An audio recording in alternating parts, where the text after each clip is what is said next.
Hello, my name is Danielle Spivey, and today I'm going to be discussing the representations of diversity in the movie Spider-Man Into the Spider-Verse.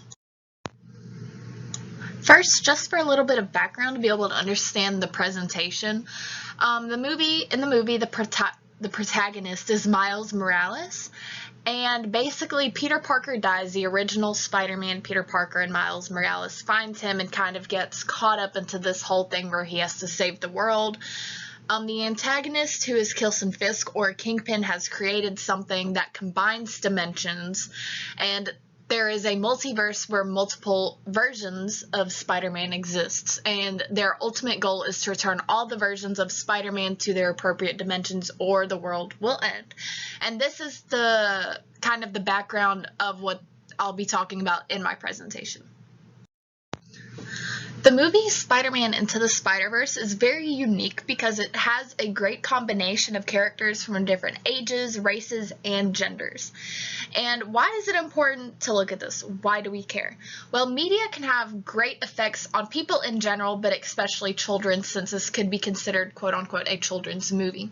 First of all, cultivation theory states and discusses how media can affect children growing up, how they view themselves and others, and how it's really important for media to have an accurate reflection of life. And if not, it may promote stereotypes, and this is how these things get promoted or spread: negative stereotypes about groups of people, or whenever you don't know something about a group of people, typically you go to media for those answers, especially children who may not have had experience from people from other countries or races, and this really shapes how people see the world. So it's very important how people of different ages, races, and genders are represented in media. First, we're going to look at the main character, who is named Miles Morales. Miles Morales, first of all, is a great example of intersectionality. Now, intersectionality is how different aspects of who you are, whether that be race, gender, age, religion, socioeconomic status, it can be any number of things, and how they combine to create who you are. Now, Miles Morales has a very interesting combination of intersectionality here. He has an African-American father and a Latino mother, which makes him of a mixed race. He is also a 16-year-old male, so he is a young man. Now, it is extremely positive that we see this Afro-Latino representation here in media, because it is very rare for us to see, first of all, African-American or Latino representation as the main protagonist of a film, and more specifically a superhero film. But not only does he belong to one of these groups, he belongs to both, as so many people in our world today do.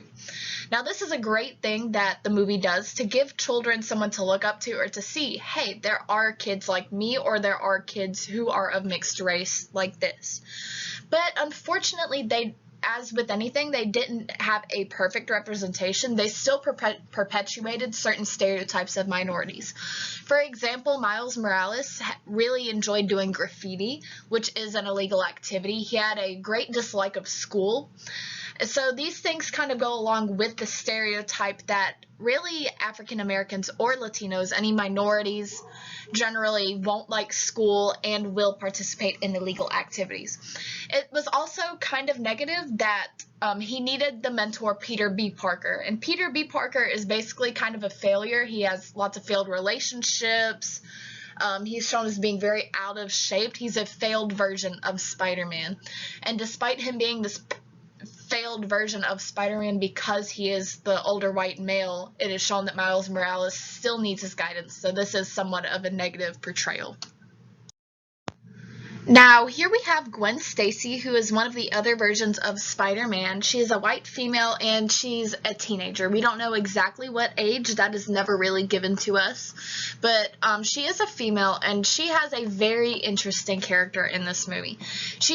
There are some positive things about her representation. First of all, that she is shown as a female superhero. That Spider-Man can be a female. That is a big step in the right direction for superhero movies, showing that she he can be one of the versions of Spider-Man as well. They didn't only stick to males. They included not only this female character, but another female character that we're going to discuss in the next slide. The movie also does a good job of showing her as fairly independent. She doesn't need anyone to come save her. There's even one point where her and the other versions of Spider-Man are all trying to teach Miles Morales because he doesn't quite know what he's doing, but she does have a good grasp on her job as Spider-Man and at saving the city and fighting. She does a great job of all of this.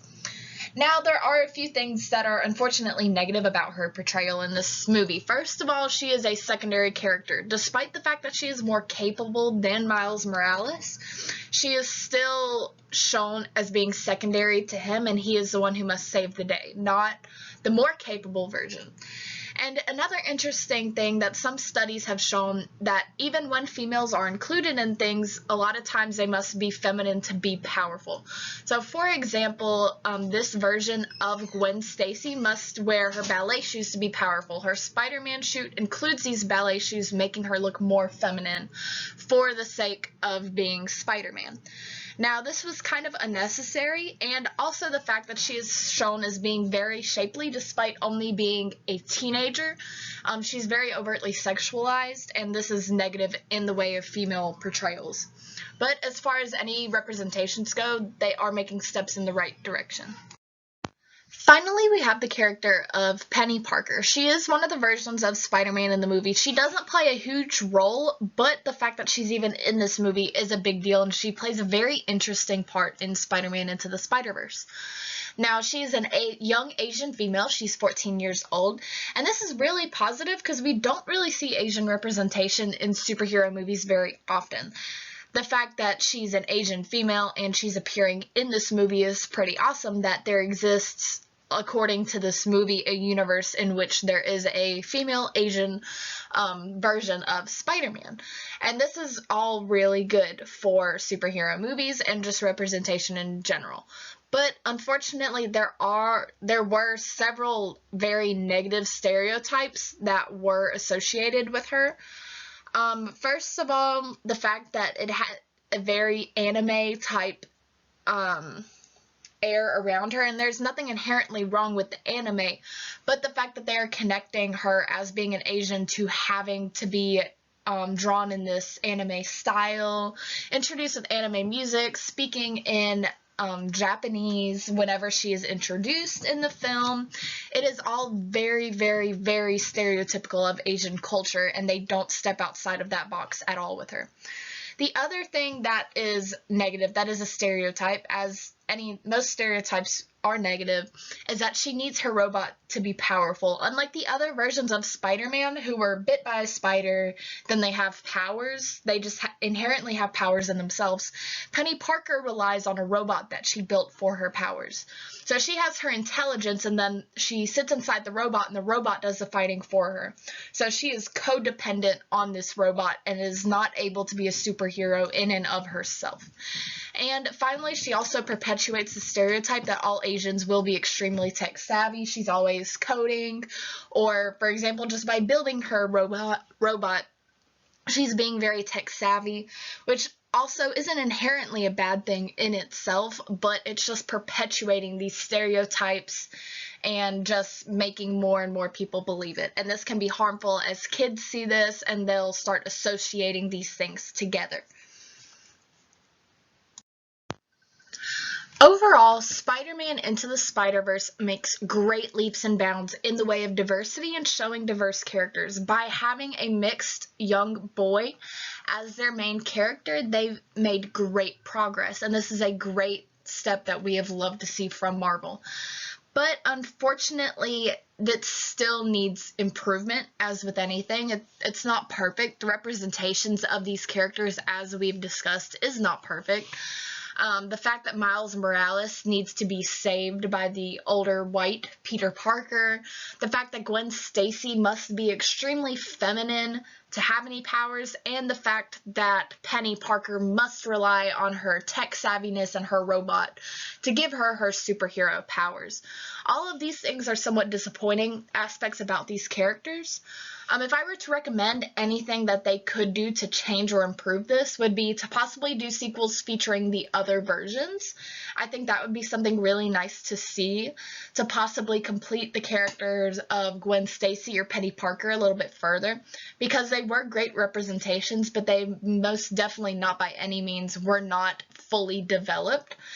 I think this could do a lot in the way of diversity, but as with anything, it has made great improvements, and we are grateful for that, and we hope that media continues to improve in this way and continues to make great developments in their shows of diversity.